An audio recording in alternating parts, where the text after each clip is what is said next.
मेरे पुत्र विष से आपने बचाया। महाग्ने लाक्षा भवन का प्रसंग, उस भयंकर ज्वाला में दग्ध करने का षड्यंत्र था, पर आपकी कृपा से मेरे सारे बच्चे बच गए। हिडिंबासुर, जटासुर, ऐसे वनवास में अनेक असुर मिले जो पांडवों को खा जाने के लिए बैठे थे, प्रभु ने बचाए।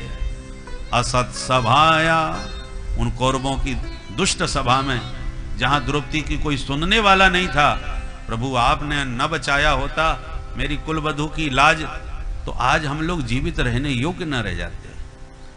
कहां तक गिनाए? मृधे मृधे नेक महारथास्त्रतो, ये घटनाएं तो यदा कदा आती नहीं, परंतु जब युद्ध छिड़ गया महाभारत का, तब तो पग पग पर मेरे पांचों पुत्रों के सामने काल घूम रहा था। पितामह भीष्म इच्छा मृत्यु के वरदानी, वो सेनापति बने सामने खड़े थे। द्रोणाचार्य जो अत्यंत प्रेम करते थे, प्रिय शिष्य मानते थे अर्जुन को, वो भी विरोध में खड़े हैं। एक से एक महारथी। समुद्र में मछलियां होती हैं विशालकाय, संस्कृत में मछली का नाम है तिमी। तिमी नाम की मछली इतनी विस्तृत, कई योजन की होती है, कई कोश की, उसका नाम है तिमी। और तिमी रूपी उस विशाल मछली को भी जो निगल जाती है, उसका नाम है तिमिंगल। तो सोचिए, कई कोस की जो मछली है उसको भी जो निगल जाए तो वो कितनी बड़ी होगी। तो तिमी को जो निगल जाए वो तिमिंगल, और तिमिंगल को भी जो खा जाए वो तिमिंगल। ये मछलियों के नाम है। सागर में एक से एक विशाल का है, सबसे ज्यादा जलचर विशाल काय होते हैं। तो दुरत्ययम कौरव सैन्य सागरम, कौरवों का जो सेना रूपी सागर है वो बड़ा असंभव है कि कोई उसे पार कर जाए। क्यों? बोले देवव्रतात्यास्थिर तिमिंगलई। देवव्रत माने पितामह भीष्म। पितामह भीष्म और द्रोणाचार्य जी कौन है? बोले तिमी तिमिंगल हैं। ऐसे तिमी तिमिंगलों से भरा हुआ जो कौरव रूपी सेना का समुद्र है, उसे पार कर पाना किसी के लिए भी असंभव है।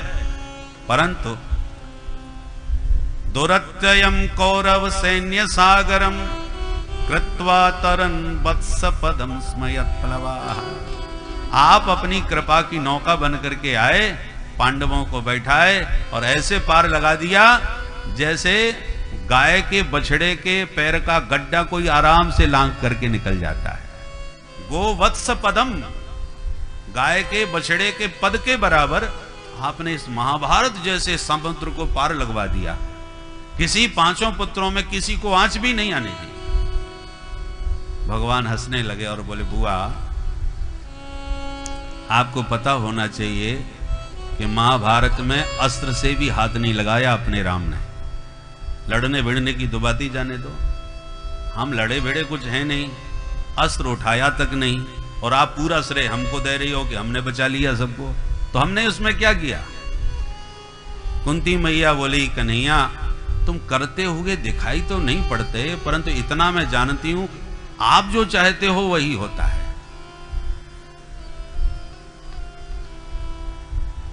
यदि हम अपने सामर्थ्य से महाभारत युद्ध जीत लेते, यदि जीत लिया, तो अभी अभी तो मेरे वंश का दीपक बुझने ही वाला था। अब आज आप न होते तो मेरे वंशधर को बचाने वाला यहां कोई नहीं था। द्रोण्यस्त्रतश्चास्म हरे विरक्षिता। द्रोणी माने अश्वत्थामा, द्रोणाचार्य जी का बेटा। उसने तो मेरे वंश का दीपक बुझा ही दिया होता, पर आपने अभी अभी हम सबकी आंखों के सामने मेरे वंशधर की रक्षा की है। इसलिए मैंने पग पग पर आपकी कृपा की अनुभूति की है। आपको परम रक्षक के रूप में हृदय से मैंने माना है। भगवान बोले, बुआ जी आप सबका सब श्रेय मुझे दे रही हैं, आखिर के चाहती क्या हो? बोले, प्रभु बस एक वरदान आपसे चाहती हूं। तो फिर मांगो, क्या चाहते हो? बोले, विपदः सन्तु नः शश्वत् तत्र तत्र जगद गुरु भवतो दर्शनम यत् स्यात् अपुनर्भव दर्शनम। हे जगत गुरु श्री कृष्ण, मुझसे आप प्रसन्न हैं और कुछ मुझे देना चाहते हो तो यही वरदान दो कि जब तक मैं जीवित रहूं सदा विपत्ति मेरे सिर पर इसी प्रकार से आती रहे जिस प्रकार आती रही। जब तक जीवित रहूं ये विपत्तियां ऐसे ही आती रहे। भगवान बोले बुआ जी आप होश में तो हैं, ऐसा भी कोई वरदान मांगता है? सुख समृद्धि सभी मांगते हैं और आपने जीवन भर इतनी विपत्तियों का सामना किया फिर भी विपत्ति ही मांग रही हो। इस विपत्ति से आपको क्या मिलेगा? कुंती मैया कहती है भवतो दर्शनम यत् स्यात्। मैंने अनुभव किया है जब जब विपत्ति पड़ी है तब तब हमने हृदय से आपको याद किया और जब याद किया तभी आप भाग करके हमारे सामने आ जाते हो। तो यदि विपत्ति नहीं होगी तो तीव्र आपकी स्मृति भी नहीं होगी, विपत्ति ही आपको याद दिलाती है और याद करते ही आप सब काम छोड़ के हमारे पास आ जाते हो। तो जो विपत्ति आपका दर्शन करा दे तो मैं तो चाहूंगी कि ये विपत्ति बनी रहे ताकि आप भी बने रहो, आपको जाने का अवसर ही ना मिले। क्योंकि जब आपदा टल जाती है, विपत्ति समाप्त हो जाती है, सोई आप बुआ जी से राम राम करके भाग जाते हो। सुख के माथे सिल पड़े जो हरि हृदय सो जाए, बलिहारी बात दुख की जो पल पल नाम रटाए। दुख में आपकी याद बहुत आती है